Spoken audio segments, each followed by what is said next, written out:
오늘 우리에게 주신 하나님 말씀은 열왕기하 12장 1절에서 3절까지 말씀입니다. 구약성경 열왕기하 12장 1절에서 3절까지 말씀 읽겠습니다.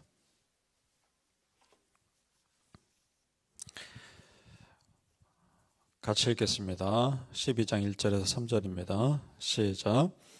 예후의 제7년에 요아스가 왕이 되어 예루살렘에서 40년간 통치하니라. 그의 어머니 이름은 시비아라 브엘세바 사람이더라. 요아스는 제사장 여호야다가 그를 교훈하는 모든 날 동안에는 여호와 보시기에 정직히 행하였으되 다만 산당들을 제거하지 아니하였으므로 백성이 여전히 산당에서 제사하며 분향하였더라. 아멘. 오늘 새벽에 예배하신 하나님의 은혜가 우리 성도님들께 함께 하시기를 예수님 이름으로 축복합니다. 아멘. 지난 시간에 남유다 왕 요아스가 참으로 극적인 과정을 거쳐서 왕에 오른 것을 보았습니다. 6년 동안 성전에서 숨어 지내다가 제사장 여호야다의 도움으로 7세의 왕이 오릅니다. 그러니까 아주 아기 때부터 숨어 지내다가 7세 때 왕에 오른 겁니다. 그러니까 여호야다라고 하는 사람은 요아스 왕의 입장에서 생명의 은인입니다. 평생의 은인이고 스승입니다. 그래서 그 제사장이 어떤 조언을 하면 가능한 그 말 들어줬을 겁니다. 그런데 그 제사장 여호야다가 죽은 뒤에는 사정이 달라집니다. 그것이 2절에 나오죠. 제가 다시 한번 읽어보겠습니다. 2절 보시겠습니다. 요아스는 제사장 여호야다가 그를 교훈하는 모든 날 동안에는 여호와 보시기에 정직히 행하였으되 그의 생명의 은인이자 스승인 제사장 여호야다가 사는 날 동안 그래도 하나님 보시기에 믿음 생활을 잘했던 겁니다. 요아스 왕이. 그런데 그 제사장이 죽은 뒤에는 그렇지 않았다는 것을 말씀하고 있는 것이죠. 그 자세한 내용이 역대하에 기록되어 있습니다. 열왕기하보다는 역대하가 더 자세히 기록되어 있는데 역대하 24장 17절에서 18절에 이렇게 되어 있습니다. 여호야다가 죽은 후에 유다 방백들이 와서 왕에게 절하매 왕이 그들의 말을 듣고 그의 조상들의 하나님 여호와의 전을 버리고 아세라 목상과 우상을 섬겼으므로 그 죄로 말미암아 진노가 유다와 예루살렘에 임하니라. 아멘. 신실한 제사장 여호야다가 죽은 후에 요아스의 신앙이 급격히 떨어졌다는 것을 알 수 있습니다. 역대하 말씀을 통해 알 수 있는 것도 있죠. 이미 유다 리더십들의 상당수가 우상숭배자가 됐다는 겁니다. 그래서 왕에게 찾아와서 자기들의 우상숭배를 합법화해달라고 요청하고 있는 겁니다. 그것에 왕이 그 말을 듣고 하나님 버리고 그도 우상을 섬깁니다. 자, 지금까지는 제사장 여호야다가 옆에서 왕이 잘못된 길로 가지 못하도록 안내했겠죠. 그런데 그런 영적인 울타리가 사라지자 여지없이 잘못된 길로 빠집니다. 그 말은 요아스 스스로의 믿음이 확고하지 않았다는 것을 말해주는 겁니다. 그의 믿음이 확실했으면 옆에 누가 있든지 무슨 상관입니까? 사람 말이 휘둘리지 않았을 거 아닙니까? 그러니까 지금 이런 상황은 누구의 잘못도 아닙니다. 요아스 본인의 책임이고 본인의 잘못입니다. 성도님들, 오늘도 깨어있으셔서 여러분의 믿음으로 서시기를 축복합니다. 누가 무슨 말을 하든 여러분의 믿음이 확고하시기를 축복합니다. 아멘. 믿음의 삶이 그래서 쉽지 않습니다. 하지만 그러셔야 합니다. 그런데 요아스 왕이 나름 잘한 일도 있었습니다. 성전을 수리한 일은 잘한 겁니다. 물론 그것은 우상숭배에 빠지기 전에 아직 제사장 여호야다가 살아있기 전입니다. 그가 보니까 성전에 고칠 것이 너무나 많았습니다. 수리를 제사장들에게 일임했는데 일이 진행이 안 되는 겁니다. 그래서 시스템을 바꿉니다. 어떻게 바꾸느냐? 성전 수리를 목적으로 들어오는 헌금이 있으면 따로 구분해서 그 집행 절차를 간소화하고 그것이 바로 일꾼들에게 지급되도록 바꾼 겁니다. 그러면 빨리 수리가 진행됐겠죠. 그리고 또 한 가지는 지금 당장 필요한 것이 아닌 것들은 재정 지출을 막고 성전 수리에만 집중하게 시스템을 바꿉니다. 그것이 13절에서 15절입니다. 내려가 보시죠.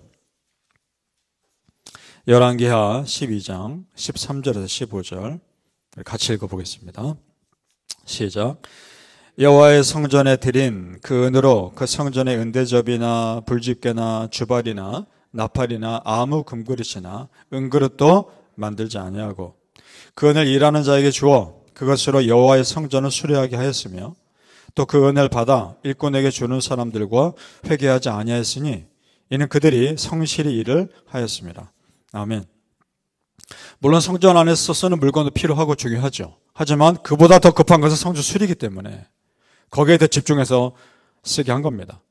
또 하나 오늘 구절에 보니까 끝부분에 일꾼에게 주는 사람들과 회개하지 아니하였다 이런 말이 나옵니다.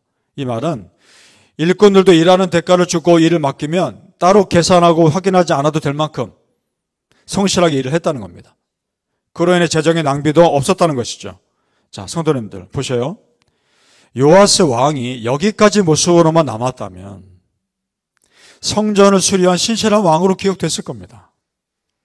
그런데 그 신실한 수고를 다 잊어버리게 할 정도로 우상숭배에 빠져버렸단 말입니다. 이게 얼마나 안타까운 모습입니까? 자, 생각해 보세요.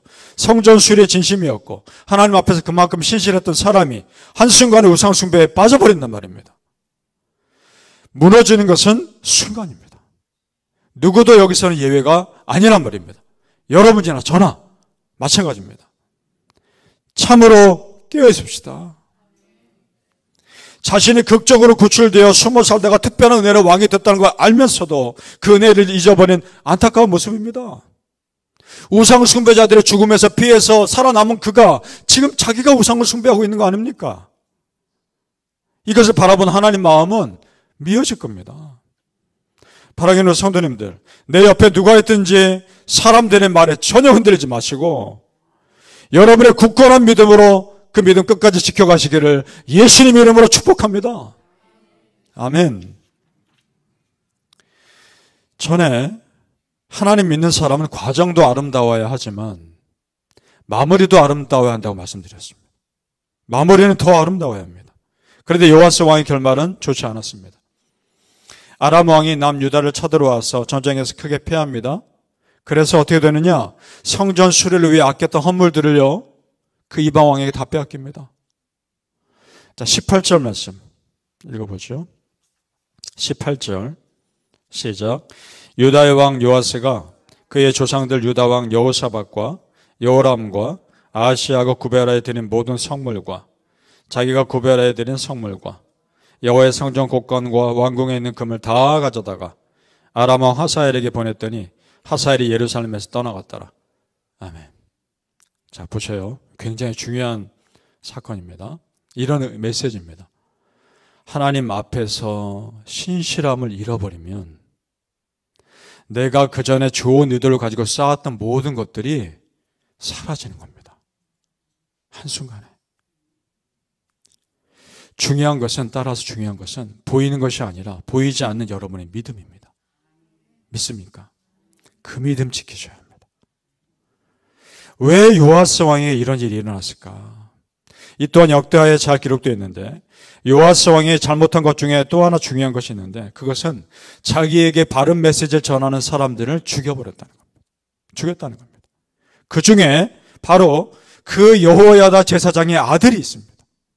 스가랴라고. 스가랴가 요아스의 우상숭배에 대해서 비판의 메시지를 전하자 그를 죽입니다.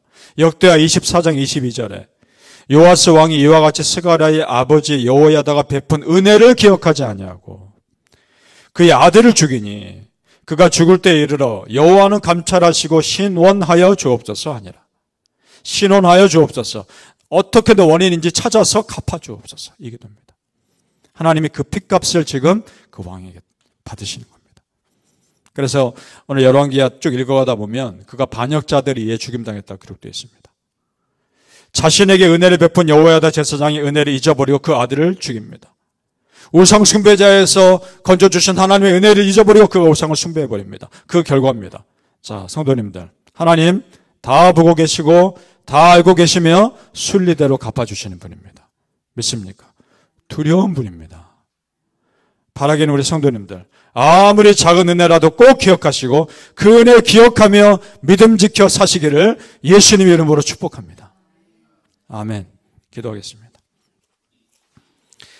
아버지 하나님, 하나님을 두려워하게 하옵소서. 하나님을 사랑하면서도 두려움을 잃지 않게 하옵소서. 정말 하나님께서 나에게 베푸신 은혜를 다 기억하며 그 은혜에 맞는 삶을 살아가게 하여 주옵소서.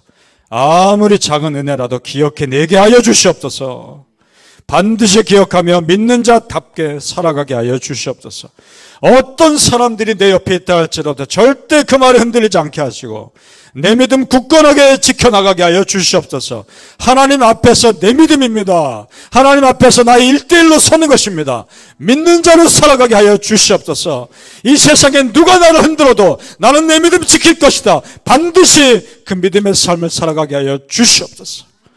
감사하며 예수님의 이름으로 기도합니다. 아멘.